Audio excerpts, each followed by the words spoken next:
Okay, so in this case study we're looking at an urban planning scheme and an example of a place that has been regenerated.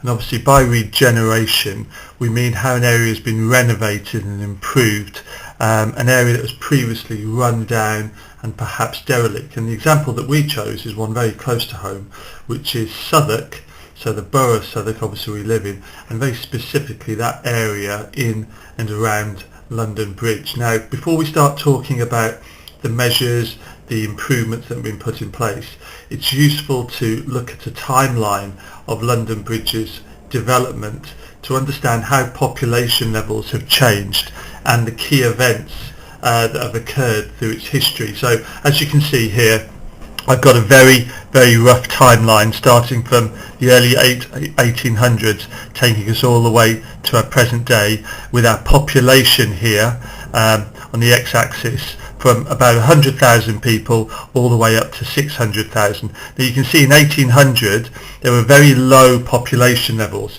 but what happened was this area of Southwark underwent a rapid population growth, and that was because of the Industrial Revolution.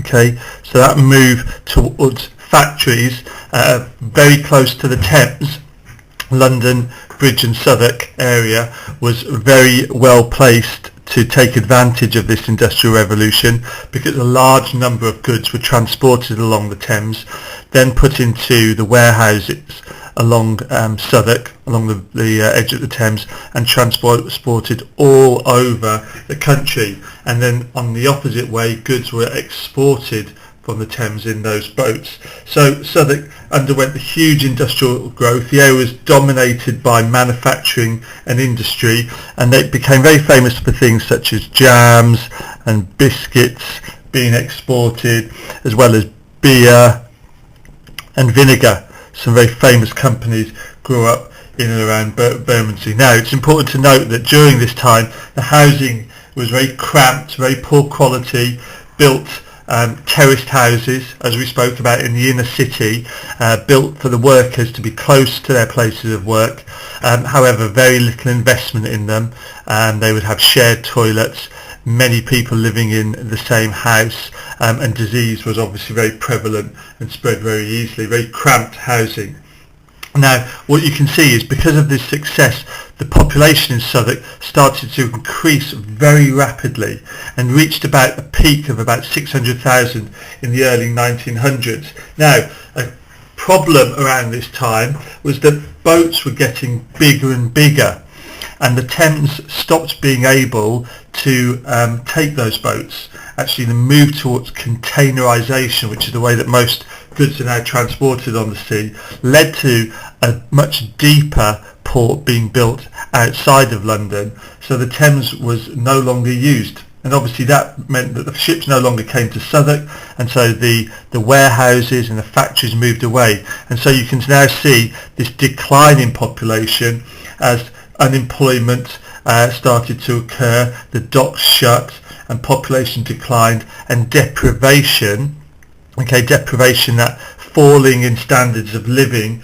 started to increase. And in fact, during this time, Southwark became the 144th most deprived area within the UK, so one of the most deprived areas in the whole of the UK. Huge amounts of poverty, lots of people moving away in search of work, buildings abandoned, derelict, and often vandalised because no one cared for them. So this was all in and around the 1970s. You fast forward a little bit to around the 1990s, and then you see a huge reinvestment of money in this area as financial services began to grow. And we know that the City of London and London Bridge is a huge concentration of financial services, banking, accountancy, management consultancy, and large amounts of money started to be invested back into this area, and in the physical environments, that's the buildings and the infrastructure.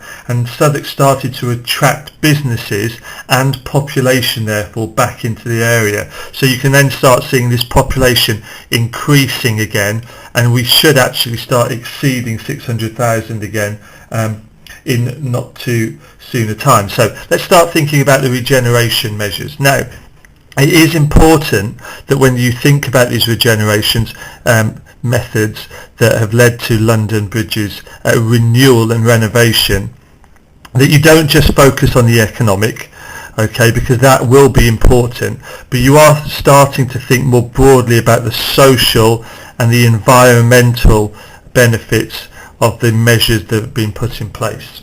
Okay, so let's start off with one of the biggest and most eye-catching of measures, which was the building of the Shard, which is one of the tallest, if I think, it's the tallest building in the UK and the fourth tallest building in Europe. And that was completed in 2012, and it replaced the old Southwark Towers buildings were there. But what you get with the Shard, and the fact that it is so tall, is that you get about £5 million a year, okay, in terms of money from visitors to the viewing platform.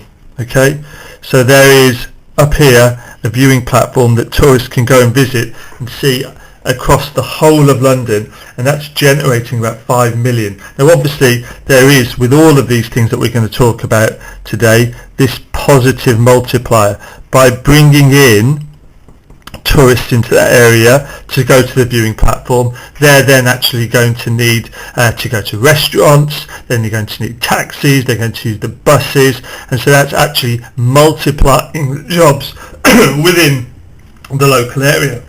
Now the thing about the Shard is it's not just about that viewing platform. You actually have offices within here, and actually this new building has got about 4,500 people working within the Shard. Okay, these people tend to do professional jobs, therefore they've got disposable income, and what they do is they not only work there, but then they spend that money in the local area. Okay, lunchtime they'll go to the restaurants, they might go out to bars in the evening with their colleagues, and again that's generating money which is invested back into the local area. It made about £5 million in profit, the Shard, in 2014. Okay, so that was the Shard, tallest building in the UK. It's also worthwhile remembering actually that this had to be built, and actually about 1,500 workers were needed to build the Shard. They obviously developed jobs within the construction industry. One of the other things very close to the Shard that has had huge amounts of investment is a London Bridge train station. Okay, so we'll signify that by a train. Okay, London Bridge train station, and that's undergone a £700 million investment to renew it, and it will be carrying about 50 to 90 million passengers by the end of next year.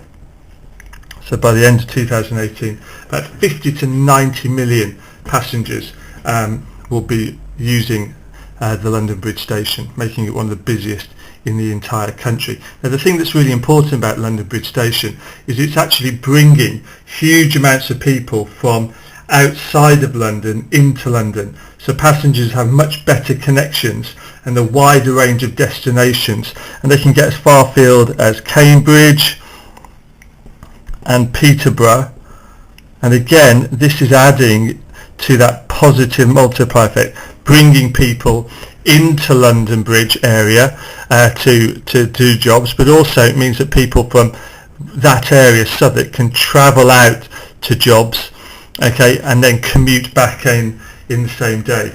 Okay, it's the fourth busiest station in the country. As well as a station, you've got about 70,000 square feet of retail. So that's shops, restaurants and bars inside the station for people to use, and again that's generating economic benefit. Now how does the area benefit from that? Well, there's taxes. So Southwark will raise taxes on London Bridge Station, on the Shard, so all this profit that's being made is going to benefit Southwark, because Southwark council will be taxing it, and they'll be investing that in public services such as the infrastructure, the roads, the schools and the local healthcare.